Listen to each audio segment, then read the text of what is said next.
Brothers and sisters in Christ, we continue reading from the Paterikon of the Kiev Caves Monastery. Discourse 30, to Venerable Moise, the Hungarian. It is known of the blessed Moise, the Hungarian, that he was loved by the holy Boris. He was a Hungarian by birth, the brother of Georgy, on whom Boris placed a golden necklace, and who was killed on the altar together with the holy Boris, and whose head was cut off for the sake of the golden necklace. Moise was alone saved from a cruel death and escaped the bitter slaughter. He went to Jaroslav's sister, Paterikon, and stayed there. In those days it was impossible to cross to anywhere, and this man, valiant in spirit, prayed to God until our pious Prince Jaroslav, who could not restrain the warm feeling in his soul which he felt towards his two brothers, marched against the lawless one and defeated the proud, godless, and accursed Slatpolk. He fled to the Poles, came back with Boleslav, drove Jaroslav out, and settled in Kiev himself. Boleslav returned to Poland, taking with him both of Jaroslav's sisters and also his boyars. Among them was this blessed Moise, who was chained hand and foot with heavy fetters. He was closely guarded because he was strong in body and handsome in appearance. There was a certain noblewoman, young, beautiful, and possessing great wealth and power. When she saw Moise, she was struck by the beauty of the vision she had seen, and her heart was pierced with desire for this venerable man. She began to speak seductive words to him, saying, "You are a sensible man. There is no point in you experiencing such torments. You could set yourself free from this suffering and bondage." Moise said to her, "If that be God's will." The woman said to him, "If you will submit to me, I shall set you free and make you great throughout the Polish land. You will be master of me and all my dominions." But the Blessed One, aware of her lascivious desires, said to her, "What man who has taken a woman and become subject to her has ever amended his life? When Adam, the first man created, submitted to a woman, he was driven out of paradise. Samson, who excelled all men in strength and was victorious over warriors, was finally betrayed to a foreign people by a woman. Solomon, who attained the most profound wisdom, worshipped idols when he yielded to a woman. Herod, after winning many victories, finally became enslaved and beheaded John the Baptist. So why should I, who am now free, make myself a slave to a woman whom I have never known from the time of my birth?" She said to him, "But I shall ransom you and make you famous, and set you up as lord of my household. I want to have you as my husband. Just do as I wish. Comfort the longing of my soul, and let me have my fill of your beauty. Your desire is sufficient, for I cannot bear that your fairness should perish without reason. Let the burning in my heart cease, and let me have rest from my thoughts and respite from my passions. And you will enjoy my beauty and be lord of all I possess, the heir to my dominion, and the senior to all my boyars." But the blessed Moise said to her, "You know very well that I shall not do as you wish. I want neither your power nor your wealth. Purity of soul and even more purity of body are better than all that. May it not happen that I destroy the efforts of the 5 years which the Lord has permitted me to suffer in these fetters. Since I do not deserve to suffer such torments, I hope that I shall be delivered from eternal torment because of them."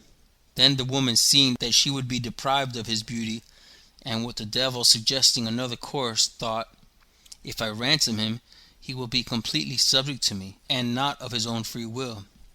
So she sent a message to the man holding him, told him to take as much money as he wanted, and hand Moise over to her. This man, seeing an opportunity of acquiring wealth, took from her 1,000 silver grivna and handed Moise over to her.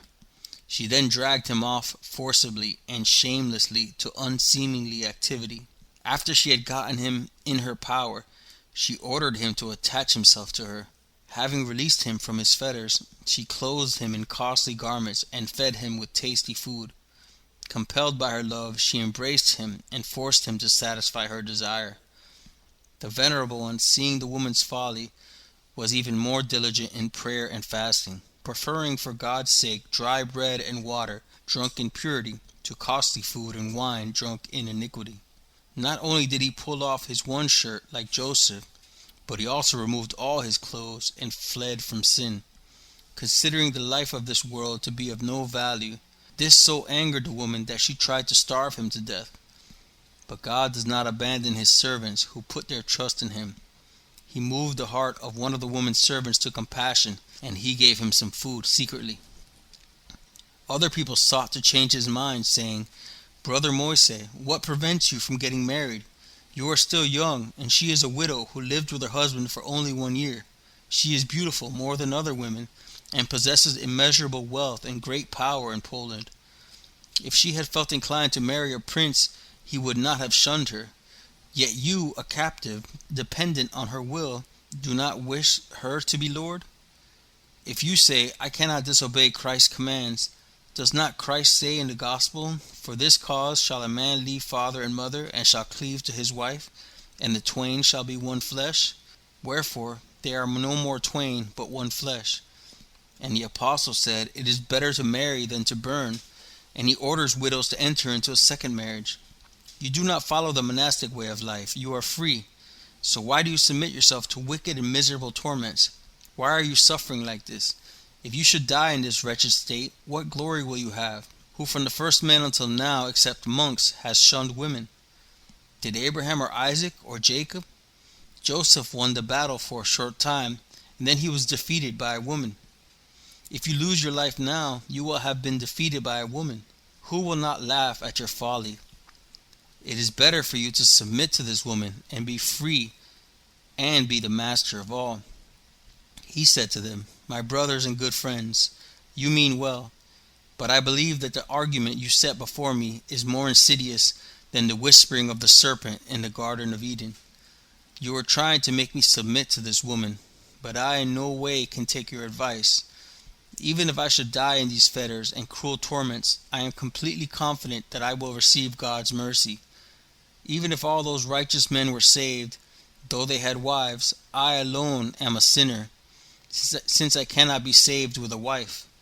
But if Joseph had yielded to Potiphar's wife, he would not afterwards have become a ruler. God saw his patience and gave him a kingdom, and so he was honored among his people as a chaste man, although he begot children. But I do not wish to receive the kingdom of Egypt, or to be the master of lands, or to be a great man in Poland, or appear honored throughout the land of Rus. I have despised all these things for the sake of a higher kingdom. If I escape with my life from the hands of this woman, I shall become a monk. For what did Christ say in the gospel? Everyone that has forsaken his father or mother or wife or children or home, he is my disciple. Should I not obey Christ rather than you? And the apostle says, 'He that is married careth how he pleases his wife, but he that is unmarried careth how he may please God.' Now I ask you, whom is it better to serve, Christ or a wife? It is written, 'Servants, be obedient to them that are your masters, for good and not for evil.' Let it be clear to you, who hold me in your power, that I shall never be beguiled by a woman's beauty, nor separated from the love of Christ." When the woman heard about this, she adopted a cunning plan in her heart. She sat him on a horse with many servants, and ordered them to take him through the villages and cities that were subject to her, saying to him, "All these things are yours if they please you. Do what you like with all of them." To the people she said, "This is your Lord and my husband. Let all who meet him prostrate themselves before him." For there were many who served her, both men and women. The Blessed One laughed at her folly and said to her, "You are taking this trouble in vain. You cannot entice me with the corruptible things of this world, nor rob me of my spiritual riches. Understand this, and do not trouble yourself in vain." The woman said to him, "Do you not know that you have been sold to me? Who will take you out of my hands? I shall never let you go alive. I shall deliver you to death after many tortures." He answered fearlessly, "I am not afraid of what you said, but he who handed me over to you has a greater sin. For my part, I shall henceforth be a monk, if that is God's will." At that very time a certain monk from the holy mountain, a priest by rank, came to the Blessed One, under God's direction, and invested him in the angelic habit, having instructed him at length about the purity and about not showing his back to the enemy, and how to deliver himself from this lecherous woman. He departed from him. A search was made for this man, but he could not be found. Then the woman, despairing of her hopes, began to inflict severe wounds on Moise. She ordered him to be stretched out and beaten with a rod until the ground was covered with blood.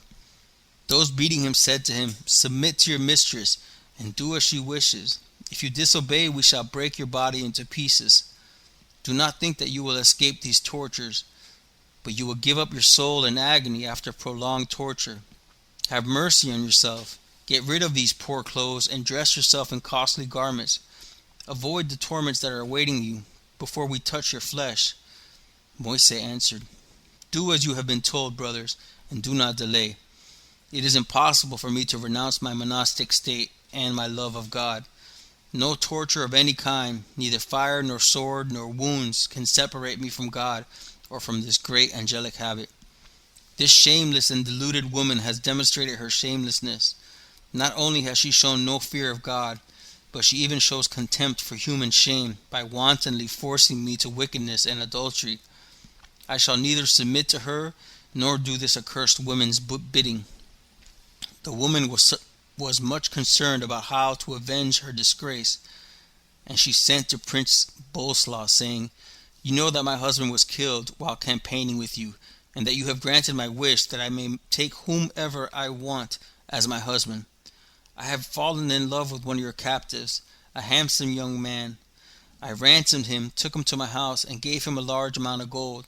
All the gold and silver and authority in my house I have given him, but he sets absolutely no value on these things.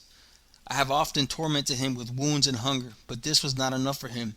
He was kept in fetters by his captor for 5 years.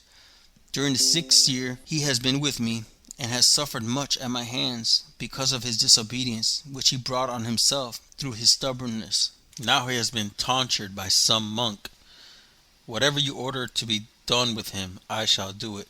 Boleslaw ordered her to come to him and bring Moise with her. The woman came to Boleslaw and brought Moise with her. When Boleslaw saw the venerable one, he tried hard to make him take the woman, but he could not persuade him. He said to Moise, "Is there anyone so lacking in sense as you? You are depriving yourself of so many benefits and so much honor, and have submitted yourself to these cruel tortures. You must know that from now on you are faced with a choice between life and death. Either you must do as your mistress wishes, be honored by us and have great power, or if you disobey, you will be put to death after many tortures." He said to the woman, "None of the prisoners ransomed by you is to be set free, but do as you wish, like a mistress to a slave, so that the others will not dare to disobey their masters." Moise answered, "What does the Lord say? What is man profited if he shall gain the whole world? Or what shall a man give in exchange for his soul? Why do you promise me glory and honor, which you yourself will lose soon, when you will come to your grave with no possessions at all? And this wicked woman will meet with a cruel death." This prophecy of the venerable man was indeed fulfilled. The woman, having gained greater power over him, shamelessly dragged him off to sin. On one occasion she forced him to lie with her on her bed, kissing him and embracing him, but she was unable by this means to entice him and make him do what she wanted. The Blessed One said to her, "Your efforts are in vain. Do not think that I am useless or unable to do this thing.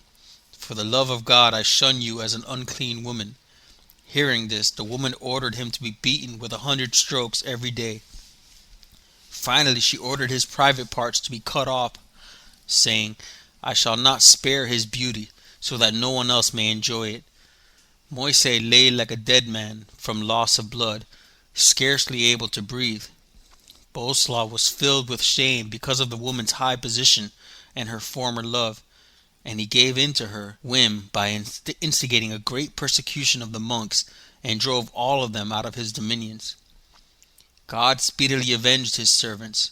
One night Boleslaw died suddenly, and a serious rebellion broke out throughout the Polish land. The people rose up and killed their bishops and boyars, as we are told in the chronicle. This woman was also killed at that time. The venerable Moise recovered from his wounds and came to the holy Theotokos in the Caves Monastery, a valiant victor for Christ, bearing a martyr's wounds and a confessor's crown. The Lord granted him power over the passions. A certain brother who had been attacked by thoughts of unchastity came and begged the venerable one to help him. He said, "Whatever you advise I shall do until my dying day." The Blessed One said to him, "Never speak to any woman throughout your life." He eagerly promised to do this. The Holy One had a stick in his hand, for he could not walk because of his wounds, and he struck the monk with it on the breast. Immediately his private parts lost all feeling, and henceforth he had no more trouble. These facts about Moise are written in the life of our Holy Father Antony, since this blessed man had come during the Holy Antony's lifetime. He died in the Lord in the fullness of faith after spending 10 years in the monastery. He had suffered in bonds as a captive for 5 years, and then a 6th year for his chastity. I can remember how the monks were driven out of Poland because he was tonsured and gave himself to God whom he loved. This is written in the life of our Holy Father Theodosius. When our Holy Father Antony was expelled by Prince Izyaslav on account of Varlam and Ephraim, his princess, who was Polish, restrained him, saying, "Do not do it or even think of it." For once it happened in our country that the monks were driven out beyond the boundaries of our land for some reason, and this brought great misfortune to the Poles. This happened because of Moise, as I have written above.